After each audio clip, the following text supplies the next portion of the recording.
En el nombre del Padre, el Hijo y el Espíritu Santo. Amén.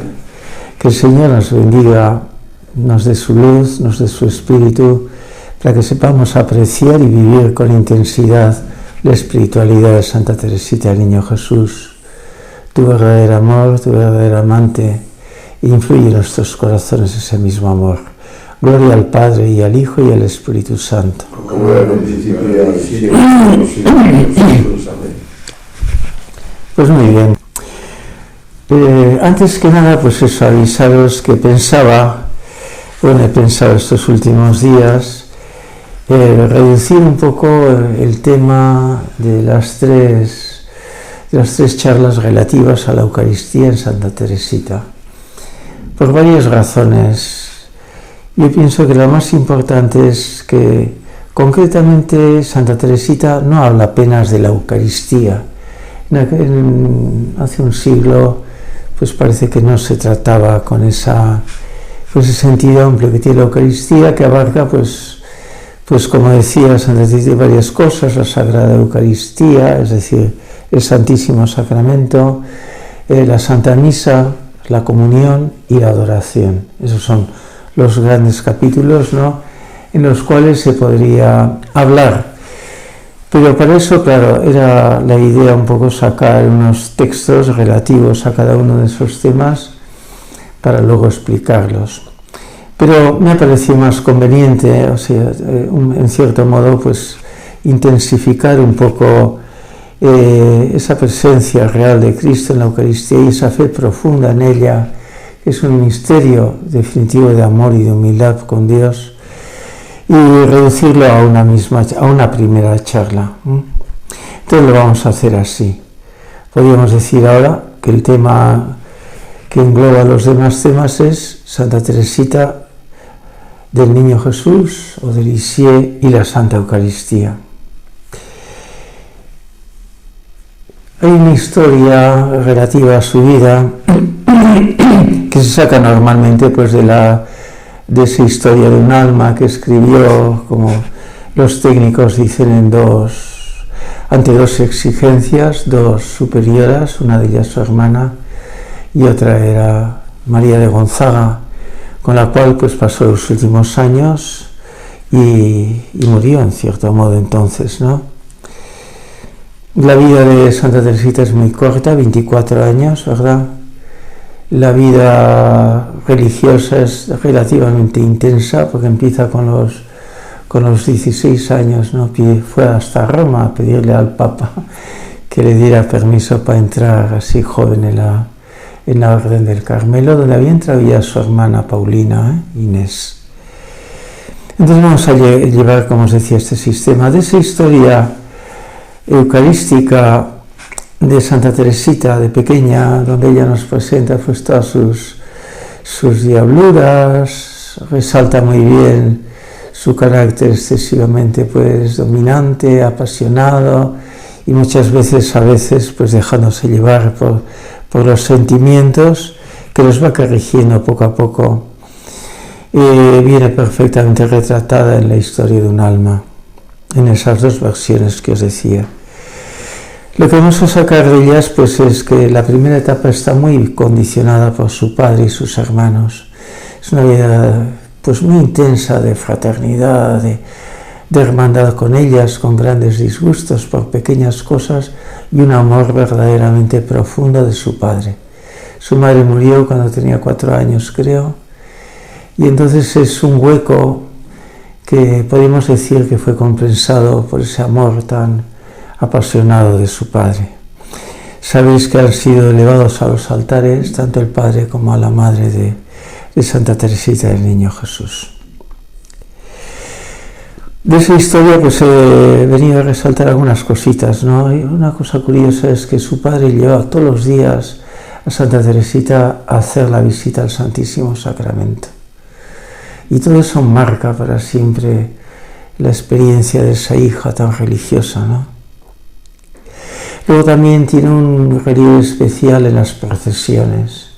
Ella se solía encargar, había costumbre de echar los pétalos de las rosas, ¿no?, al paso del Santísimo, y alguna que se quedó pegada en la custodia y cosas así, que son una especie como ellas ven un preanuncio un poco de esa preferencia de Dios por su vida, ¿no?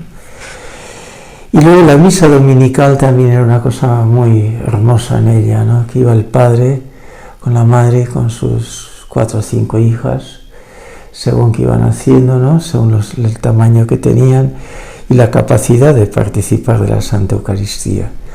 Luego ella resalta con mucha fuerza la primera comunión de su hermana Paulina. Ella la vivió muy intensamente, como si fuera casi su primera comunión. Yo señalaría, diríamos, como 3 comuniones fundamentales en la vida de Teresita, ¿no? La primera, podemos decir, la de su primera comunión. La segunda, la de su entrada haciendo los votos en la orden carmelitana. Y la última comunión, que fue 1 mes y medio antes de que muriera. Fue tal su descomposición de tipo sanitario que no era capaz de poder tragar ni tan siquiera trocitos pequeños del Santísimo Sacramento. La última, esto que se hizo, como os decía, ya cuando tenía 4 años, en septiembre, el 30 de septiembre del año que murió. Podemos decir que su primera comunión supuso mucho en la historia de su alma, ¿no? Como ella lo resalta. En aquellas épocas fue la época de Pío IX, Pío X después, un poco más tarde, pero en ella le cogió Pío IX, donde se habían, en cierto modo, abierto, diríamos, la libertad para con cierta facilidad recibir la primera comunión con una edad que rebajó ya dogmáticamente Pío X, pero que en Pío IX se veía como una solución al jansenismo.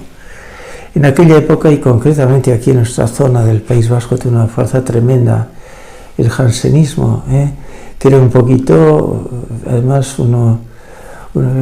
era unos Saint-Girán, uno y luego era Jansenia, y luego Urbeltz, también de aquí, que tiene una fuerza tremenda, y todavía tenemos el fruto de ese jansenismo en esas iglesias que tenemos en Iparralde, con muchas escaleras. También tenían Lezo, tenían Oyarzun, tenían Rentería, sobre todo esa zona más cercana, con muchas escaleras, como sacando el sacrificio de la misa y el sacerdocio cercano a Dios, ¿no?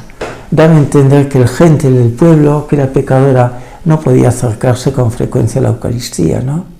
Y la primera comunión se retrasaba hasta que uno tuviera una conciencia plena de lo que iba a recibir, una preparación rigurosa en la catequesis, ¿no? Entonces ya vino un poquito sobre todo la luz de esas palabras que decía Jesús, ¿no? Dejad que los niños se acerquen a mí.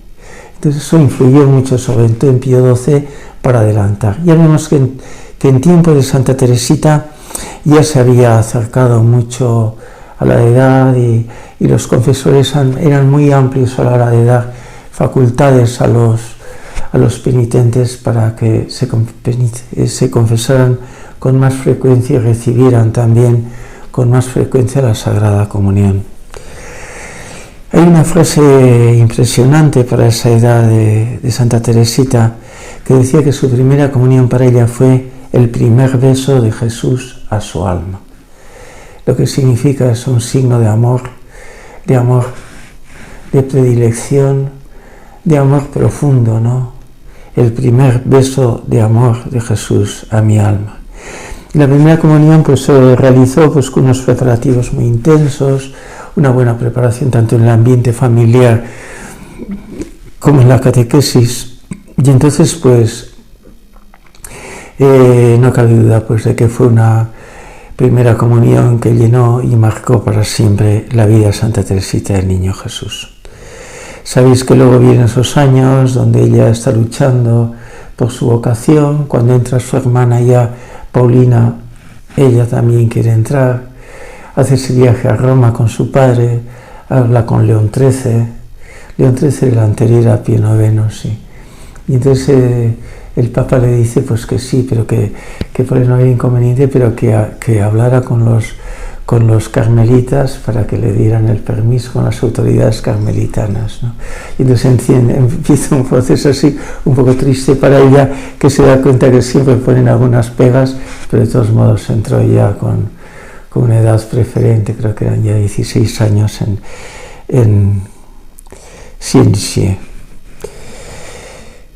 La vida religiosa carmelitana, pues podéis imaginaros pues que es una vida muy religiosa, muy profunda, donde la Eucaristía viene a ser el centro un poco de su vida, ¿no? Son muchas horas de oración ante el Santísimo, el rezo de las horas santas, sobre todo laudes y vísperas, ¿no? Entonces hay un contacto permanente con eso.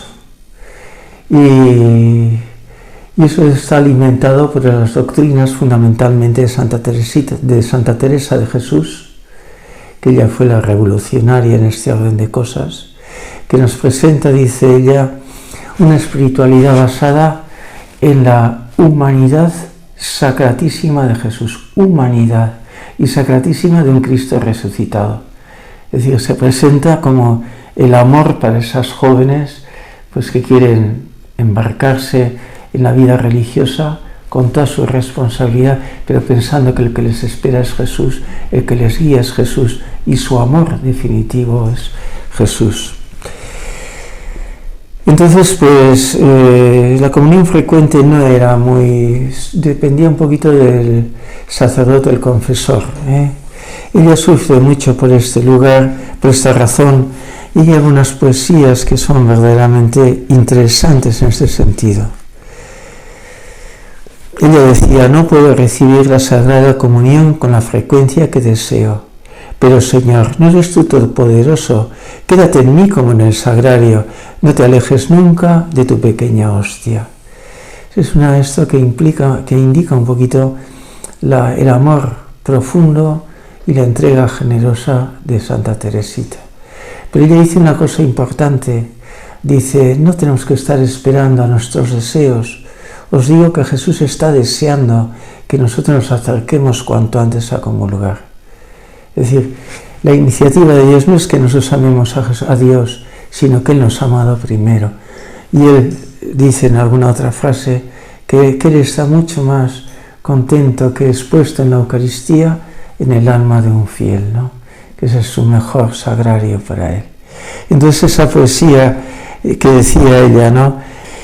Entonces pues ella también pues dice eso, ¿no? Oh Dios escondido en la prisión del sagrario, todas las noches vengo feliz a tu lado para darte gracias por todos los beneficios que me has concedido. Era como un examen de conciencia, y para pedirte perdón por las faltas que he cometido el día que acaba de pasar como un sueño. Es decir, ella encontraba la satisfacción y el sentido de su vida con esas primeras oraciones de la mañana que las ofrecía, y luego al final todo ello ante el Santísimo Sacramento, ¿no? Santa Teresa, esa humanidad sacratísima de Jesús, en realidad es la teología de San Juan de la Cruz. Ella le busca para que sea un poco el inspirador teológico de la reforma carmelitana, que fue en el siglo XVI. Sabéis que por eso pues estuvo, pues no sé, fueron 6 o 8 meses en la cárcel de Toledo, una cárcel que tenían en el mismo convento, en el piso de arriba, con un régimen durísimo de trato y de comidas y de todo, ¿no? Y de soledad. Y ahí fue cuando él fue aprendiendo, San Juan de la Cruz, prácticamente todas las poesías que luego las expone, ¿no? Esa soledad y en esa marginación y en esa dureza de vida él hace esto.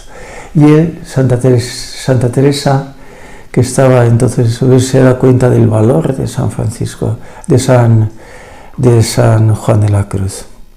Y entonces a él le busca, y San Juan de la Cruz hace una serie de poesías, sobre todo Cántico Espiritual, llamada de Amor Viva, subida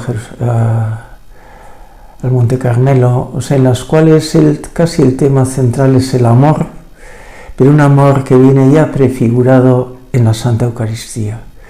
El amor, diríamos, a Cristo en esta vida es en la Eucaristía, bajo los velos de la fe, en la presencia radiante de Cristo que te enamora cuando has resucitado, te recibe en el cielo. Y eso es muy importante. En las poesías de San Juan de la Cruz queda muy bien reflejado eso. Hay una última etapa donde la noche oscura, como os decía el día pasado, llega al límite, ¿no?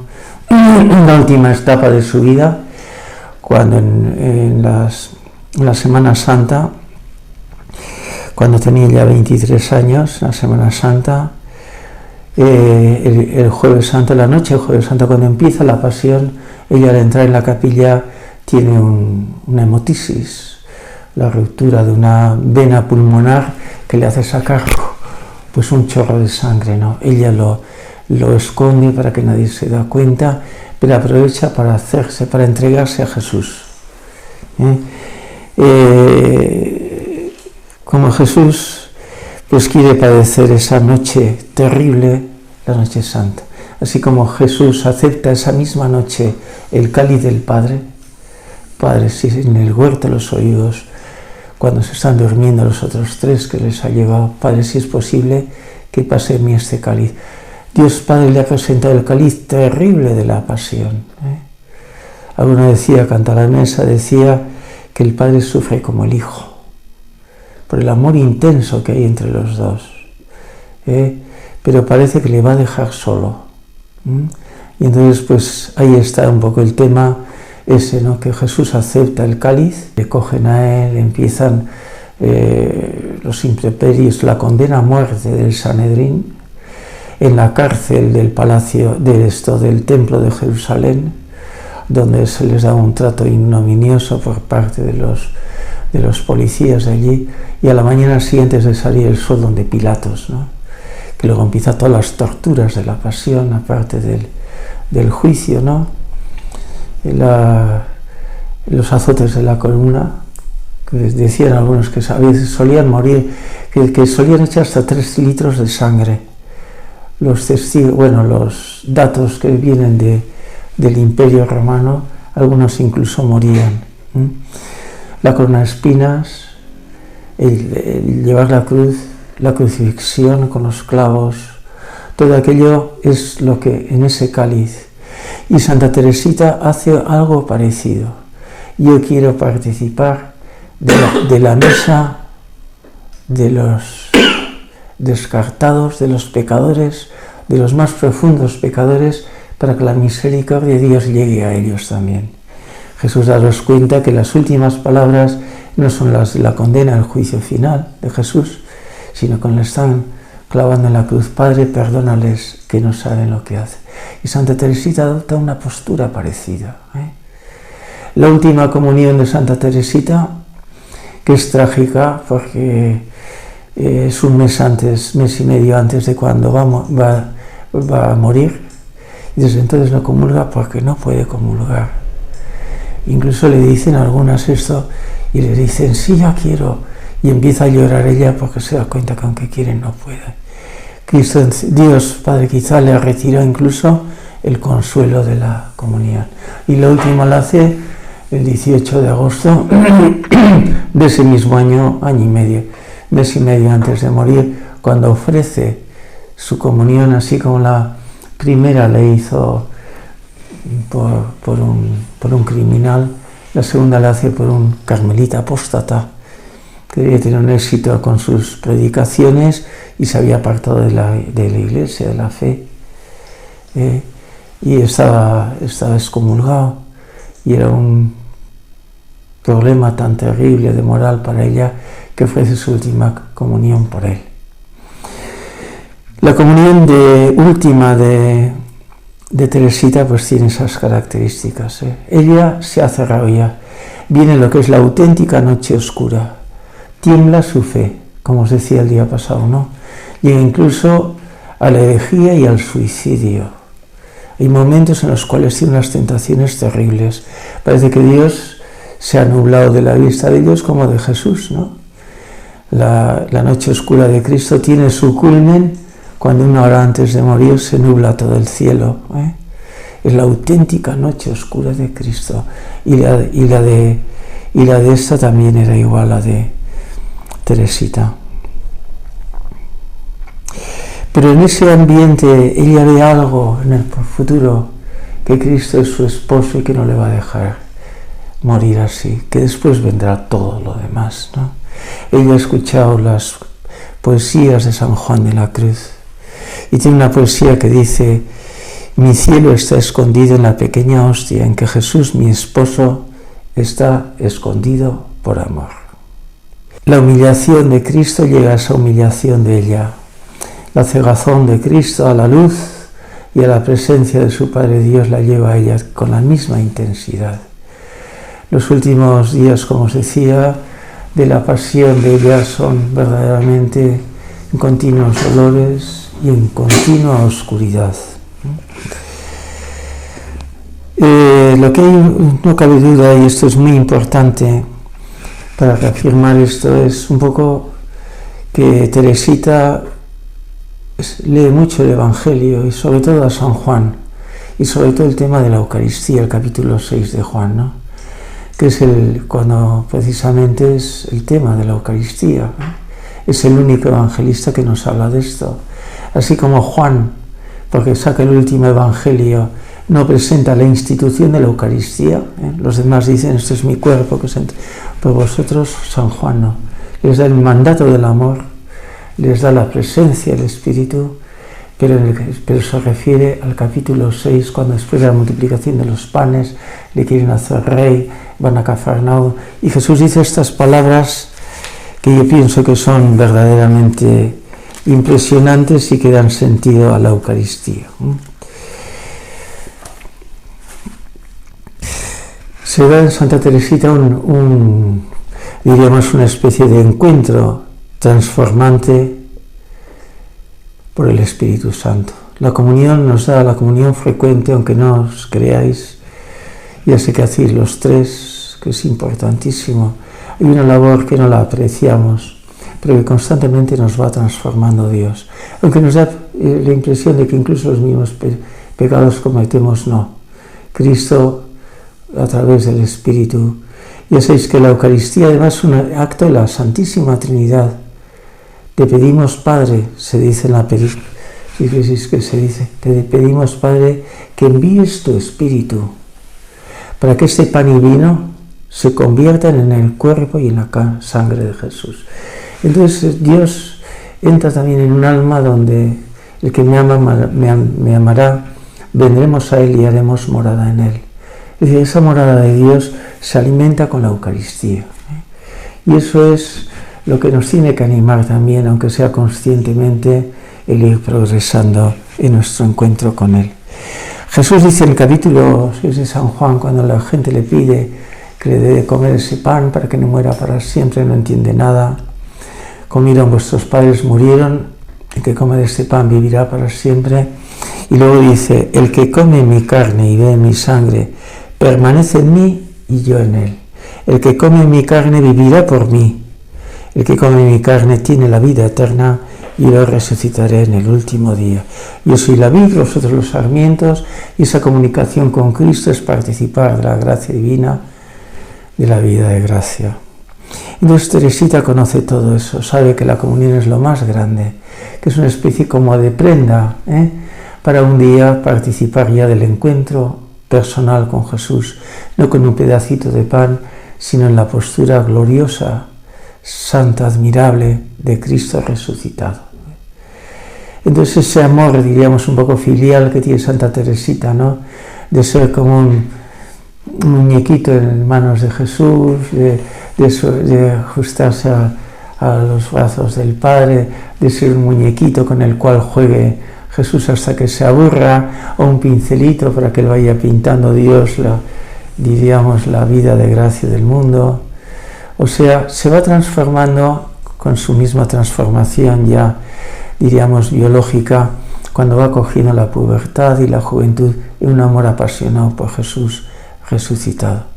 Le ven como el hombre ideal, el complemento ideal, física y espiritualmente, y luego ella se conforma con él en este último acto de amor que es el amor oblativo, es decir, el ofrecerse como el Padre, para el Padre, con el Hijo por la salvación del mundo. Eso es lo que le identifica total el amor de Santa Teresita con la del Niño Jesús, y la de Jesús y la de muchos santos. Y eso es muy importante. Hay un verso que es precioso, que marca quizá este cambio, ¿no? Ella, entre las tinieblas de la noche, ha hecho esa especie de entrega al Señor, pero con la espera de que una vez resucitado se encontrará, una vez que pase la noche de este mundo, se encontrará a la luz celestial con el Hijo de Dios, que le ama profundamente y que le hará definitivamente feliz. Entonces, la noche de este mundo, con todos sus dolores, va a dar paso a esa vida, a ese momento culmen en el cual, pues, nuestros cuerpos resucitados participan. Tendremos un cuerpo semejante al suyo, semejante al mío, dice Jesús, resucitado. Tendremos un cuerpo transformado en esos cielos nuevos y en esa tierra nueva. Y esta poesía que os voy a recordar es dar la clave. Oh noche que guiaste, la noche no solo oscura y física, sino también la noche del alma, la noche oscura. Oh noche amable más que la alborada, que la luz que se aproxima. Oh noche que juntaste amado con amada, amada en el amado transformada. Esa transformación en el dolor y en la cruz nos dará la amplitud de vivir esa vida en plenitud. Amada en el amado transformada, eso significa que la humildad y la mediocridad y la imperfección humana serán totalmente absorbidas por la divinidad de Jesús. La amada, pues incluso la Virgen María, que es la perfecta amada de Cristo, pues diríamos, vive esa vida de gracia. Los santos, pues porque no solo es Santa Teresita, como sabemos, pues eso, Santa Clara de Asís, por ejemplo, se aplica a él, porque las poesías de San Juan de la Cruz están inspiradas en el cantar de los cantares. El cantar de los cantares es un canto que te llama la atención, quizá por eso lo meterían en la cárcel a San Juan de la Cruz, porque habla el encuentro del alma y de la persona, sea hombre o varón, pues con la belleza divina, ¿no? Entonces es un amor irresistible, es un amor que opaca todo lo demás. Y entonces toma todas las características del amor humano, ¿no? Esta misma Santa Clara dice que piensa cuando el amado le abrace en su cintura y le acerque a sus labios, y con esto hace así, ¿no? Es decir, que la resurrección de la carne supone la participación ya de la divinidad con la perfección. Ya no habrá tristeza, ya no habrá dolor, será el encuentro de la felicidad, el amor perfecto, con la belleza perfecta, y además sin ningún miedo porque será eterna, no hay ningún temor para eso. Entonces es un poquito lo que le dice, lo que ve ella y presiente, y en medio de las terribles tristezas y amarguras de la noche, pues se da cuenta que verdaderamente le espera una aurora feliz. Sí. Ese amor nupcial se hace clarísimo y llega, pues eso, estas frases tan hermosas. Todavía hay otras que nos vemos como niños en brazos de la feminidad de Dios, ¿no?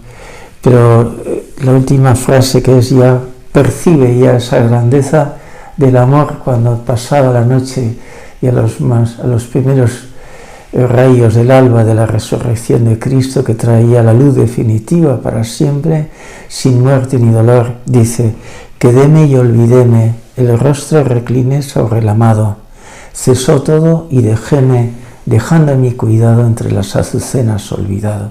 Sí, entre la pureza y la maravilla del mundo y la belleza infernal, pues es ese el rostro del amado, de la amada, que le inclina sobre el amado. Y se ve retratados esta. Y luego en el cantar de los cantares todavía pues dices, entregado sea la esposa en el ameno huerto deseado, y a su sabor reposa el cuello reclinado entre los dulces brazos del amado. O sea, una idealización, ¿no?, más sublime, casi poéticamente, no se puede dar, ¿no? Y entonces esa es la maduración un poco del amor de Teresita, que nosotros podemos hacer también de pequeñitos. Tenemos que ser como niños para entrar en el reino de los cielos, ¿eh? Como niños, es decir, ver a Dios como un Padre, Jesús como el que nos da la mano y el que nos defiende y el que nos cuida y el que nos da valor para la lucha, pero en cierto modo esa belleza divina, quizá representada para el varón en la Virgen María, pues era esa perfección de la belleza y el amor que nos llevará a la gloria. Pues nada más, pues con esto, pues si os parece, pues terminamos ya estos temas que hemos dedicado. Como decíamos, ¿verdad? Los primeros temas fueron los de Ignacio, ¿verdad? Los de Ignacio Azcuaga, que yo pienso que reflejó muy bien esta exhortación apostólica del Papa, c'est la confianza, ¿no? Esto es la confianza, con aquellos tres temas que dijeron primero, de los datos biográficos, luego el caminito de la confianza y del amor, la tercera que será el amor, y el cuarto en el corazón del Evangelio. Y yo os he trazado pues unas pinceladas, ¿no?, sobre la mística de Santa Teresita de Lisieux, y luego os hablaba de la noche, entendida la vida como una noche profunda que llega a los límites escandalosos y trágicos como los vivió ella. Lo nuestro será mucho más suave. Y luego pues ese tema de la Eucaristía, que viene a ser como el encuentro en esta vida con el Salvador, con el Señor, con la belleza escondida en la hostia para ser recibida por Él, ¿no? San Juan de la Cruz tiene, bueno, también Santa Teresa tiene una serie de expresiones, ¿no?, que os voy a decir porque es bonita. La Eucaristía, inseparable del Evangelio en Santa Teresa, es para Teresa el sacramento del amor divino, que se rebaja hasta el extremo para elevarnos hasta Él. En la hostia consagrada, en la mínima expresión de alimento que se puede dar, está esa frase donde dice yo te amo, pues es el amor y la misericordia. Santa Teresita coincide plenamente con esto, y luego San Juan de la Cruz presentará bien se domana esta fuente, que hace un cántico a la Eucaristía, donde en realidad no solo es la presencia de Jesús, la que se hace carne y sangre, sí es Él, pero es el misterio del amor de Dios que se nos entrega por el Padre en Jesús con la gracia del Espíritu Santo.